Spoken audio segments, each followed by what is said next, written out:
বিশেষ করে ওই 166টির বাইরে যেমন আজকে একটা নতুন বিষয়কে আমরা তাদের দৃষ্টিতে এনেছি যে আপনারা জানেন যে আমাদের মাতৃত্বকালীন ছুটি 6 মাস থাকে, যদি এটা জনপ্রশাসন কমিশনের অন্তর্ভুক্ত, কিন্তু আমরা বলেছি যে যেহেতু স্বাভাবিকভাবে একটা বাচ্চার গ্রোথ এবং তার ব্রেনের বৃদ্ধি থেকে শুরু করে 2 বছর সময়টা গুরুত্বপূর্ণ, সেই জন্য জন্মগ্রহণ করা থেকে 2 বছর পর্যন্ত আসার জন্য অন্তত মায়েদের ক্ষেত্রে যে আপনার অফিস সময়টা যেন অর্ধেক করা হয়, এটা আমরা তাদেরকে খুব গুরুত্ব সহকারে বিবেচনা করার জন্য জানিয়েছি। কারণ একটা ভবিষ্যৎ মেধাবী প্রজন্ম গড়ে তোলার জন্য অবশ্যই এই ক্ষেত্রে আমাদের তো একটু গুরুত্ব দেওয়া উচিত।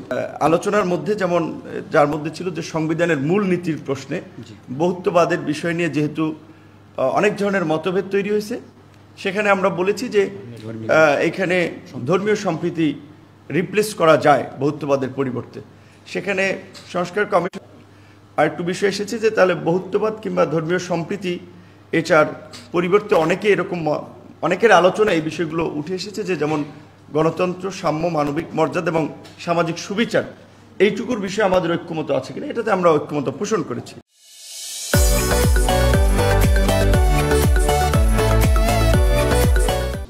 সংসদের মেয়াদের ক্ষেত্রে আমরা 4 বছর করার দাবি জানিয়েছি, বা আগে থেকেও যেটা আমাদের প্রস্তাবে ছিল। সংসদ সদস্য নির্বাচন করার ক্ষেত্রে আপনার 25 বছর বয়সের পরিবর্তে আমরা 23 বছর বয়স করার দাবি জানিয়েছি। কমিশনের পক্ষ থেকে 21 তারা প্রস্তাব করেছিল। সেখানে আমরা বলেছি যে বাংলাদেশের বিদ্যমান শিক্ষা ব্যবস্থায় গ্রাজুয়েশন শেষ করতেই 22-23 বছর লেগে যায়। শেষ করার আগে সংসদ সদস্য বা আইন প্রণেতা হওয়াটা বোধহয় সঠিক হবে না, সেই জায়গা থেকে একটু অন্তত 23 রাখা যেতে পারে। পাশাপাশি আপনার যেটা বহুল আলোচিত বিষয় যে আপনারা জানেন যে সংসদের যে 70 নম্বর অনুচ্ছেদের একটি বিষয়, সেই জায়গা থেকে আমরা বলেছি যে অর্থ বিলের পাশাপাশি যেন আস্থা বিলের ক্ষেত্রে নিজ দলের বিরুদ্ধে ভোট দিতে না পারে, কারণ না হলে আপনার যে কোনো সময় সরকার আপনার পতনের ক্ষেত্রে কিংবা যেটা বলে হর্স ট্রেডিংয়ের মতো সংসদ সদস্যদের বেচা কেনার একটা প্রবণতা আমরা অনেক আগে থেকে এই উপমহাদেশের রাজনীতি। এইটার পাশাপাশি আপনার কমিশনের পক্ষ থেকে বলা হয়েছে এখানে সংবিধান সংশোধনীর বিষয়টাও যদি যুক্ত করা হয়, আমরা বলছি সেটা তো আমরা একমত। এবং সংবিধান সংশোধনের প্রক্রিয়াতে একটা বিষয় আলোচনা উঠে এসেছে যে আমরা বলেছিলাম যে সংবিধান তো কোনো রাজনৈতিক দলের বিষয় না, এটা গোটা জাতির বিষয়, এর জন্য একটা জাতীয় ঐক্যমত প্রয়োজন। এবং সংবিধান যেহেতু পিপলস উইল, সেই ক্ষেত্রে রাজনৈতিক দলের পাশাপাশি এই পিপল বা জনগণের একটা সমর্থন থাকা দরকার। এখানে আমরা বলেছি যে এই পার্লামেন্টের 2/3 পাশাপাশি সব সংশোধনী নয়, কিছু গুরুত্বপূর্ণ সংশোধনী সেটা আর্টিকেলকে স্পেসিফিক করে দেওয়া যায়, সেই আর্টিকেলগুলোর সংশোধনীর ক্ষেত্রে আপনার একটা গণভোট হতে পারে, আমরা এই প্রস্তাবনাও দিয়েছি। এবং সবচেয়ে এই বিশেষ করে সংবিধান এবং নির্বাচন কমিশনের জায়গা থেকে আরও একটি গুরুত্বপূর্ণ বিষয় হচ্ছে আপনারা জানেন যে জাতীয় সাংবিধানিক, সেটা আমরা বলেছি যে বাংলা এবং ইংরেজি মিলিয়ে নামটা ওয়ার্ড দেখায়, যেহেতু জাতীয় সাংবিধানিক পরিষদ হতে পারে, আর ইংরেজিতে হচ্ছে ন্যাশনাল কনস্টিটিউশনাল কাউন্সিল, যে নামটার সংশোধন যে জাতীয় সাংবিধানিক পরিষদ করা। এবং এই পরিষদকে আপনার কার্যকর করার জন্য এখানে যেটা বর্তমানে বলা আছে যে সাংবিধানিক কমিশন, অ্যাটর্নি জেনারেল, প্রধান বিচারপতি, 3 বাহিনী প্রধান, তাদের নিয়োগ এবং প্রধান উপদেষ্টার নিয়োগ। এখানে আমরা দুটো বিষয় অন্তর্ভুক্ত করেছি যে প্রধান উপদেষ্টার পাশাপাশি অন্যান্য যে 15 কিংবা 20 সদস্য বিশিষ্ট যে সংখ্যক উপদেষ্টা পরিষদ হবে, সেইটা এই এনসিসির আলোচনার ভিত্তিতে হবে, শুধুমাত্র প্রধান মতো বাকিদেরকে অ্যাপয়েন্টমেন্ট করবে সেটা না। একই সাথে যেহেতু পুলিশ আইন শৃঙ্খলা পরিস্থিতি নিয়ন্ত্রণে একটা গুরুত্বপূর্ণ ভূমিকা পালন করে, 3 বাহিনীর পাশাপাশি পুলিশ প্রধানের আমরা এই জাতীয় সাংবিধানিক পরিষদ বা এনসিসিতে আমরা অন্তর্ভুক্ত করার আহ্বান জানিয়েছি। এখানে আপনার তত্ত্বাবধায়ক সরকার কিংবা আপনার এই নির্বাচনকালীন সরকারের মেয়াদ, সংবিধান সংশোধন কমিটি এবং নির্বাচন সংস্কার কমিটি, দুইটাতে 2 ধরনের মত এসেছে। আপনারা জানেন এক জায়গায় 3 মাস এক কমিশন বলেছে, আর এক কমিশন 4 মাস, আমরা বলেছি এটা 4 মাস করা যায়। এবং এই আপনার অন্তর্বর্তীকালীন সরকারের সময় স্থানীয় সরকারটা বা কেয়ারটেকারের সময় স্থানীয় সরকার নির্বাচন করাটা এই 4 মাসের মধ্যে অনেক ক্ষেত্রেই সম্ভব হবে না। তবে এইবারের ক্ষেত্রে আমরা বলেছি যে রাজনৈতিক ঐক্যমত্য তৈরি হলে স্থানীয় নির্বাচনটা এইবার করা যেতে পারে, কিন্তু এটা ওই যে 4 মাসের কিংবা 3 মাসের অন্তর্বর্তীকালীন সময়ের যে কেয়ারটেকার গভর্নমেন্ট হবে সেই গভর্নমেন্টের অধীনে এটা সম্ভব না।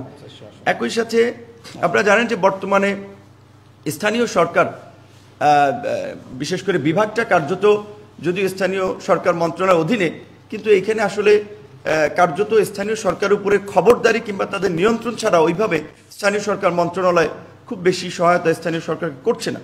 সেক্ষেত্রে স্থানীয় সরকার একটা স্বতন্ত্র কমিশন গঠনের কথা বলে এবং আমরা যে দ্বিকক্ষ বিশিষ্ট সংসদের কথা বলছি সেখানে নিম্নকক্ষে 100 রাখার বিষয়ে আমরা একমত হয়েছি। তবে প্রক্রিয়ার ক্ষেত্রে আমরা ঘূর্ণায়মান পদ্ধতিটাকে আমরা সঠিক মনে করছি না। আমরা বলছি যে প্রত্যেক রাজনৈতিক দলের জন্য ফিক্স করে দেওয়া যায়, প্রত্যেক রাজনৈতিক দলকে আপনার বাধ্যবাধকতার মধ্যে নিয়ে আসা যে তারা ন্যূনতম 1/3 কিংবা 30% নারী তারা মনোনয়ন দেবে, এইটা আমরা বলেছি। একই সাথে আপনার আমাদের যে উচ্চ কক্ষে আপনার 100 জন সদস্যের সংসদ সদস্যের মধ্যে বলা ছিল যে 50% বিভিন্ন পেশাজীবী বিশেষ করে শিক্ষক, সাংবাদিক, বিভিন্ন ক্যাটাগরির লোকেরা নিয়োগ পাবে। সেখানে আমরা বলেছি যে এইটা বিজয়ী পার্টির উপরে অনেক ক্ষেত্রে বা রাজনৈতিক সিদ্ধান্ত বেশিরভাগ ক্ষেত্রে দেওয়া উচিত। সেক্ষেত্রে ন্যূনতম 20% আমরা নারী, সাংস্কৃতিক ব্যক্তিত্ব, পেশাজীবী এইটা রাখার ক্ষেত্রে আমরা এখানে একমত হয়েছি।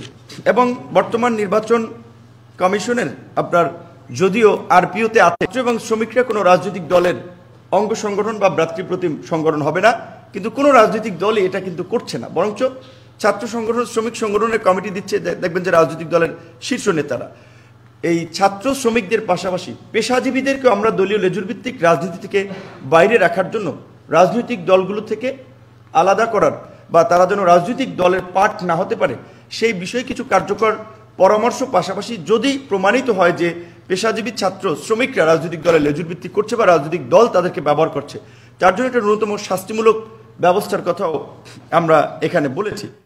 এবং বিশেষ করে আরও একটি গুরুত্বপূর্ণ বিষয় আপনারা জানেন যে ইতিমধ্যেই যেটা হচ্ছে যে বর্তমানে প্রত্যেক মাসে 8টি করে রাজনৈতিক দলের আত্মপ্রকাশ ঘটছে এবং নিবন্ধন প্রায় 55টি রাজনৈতিক দল।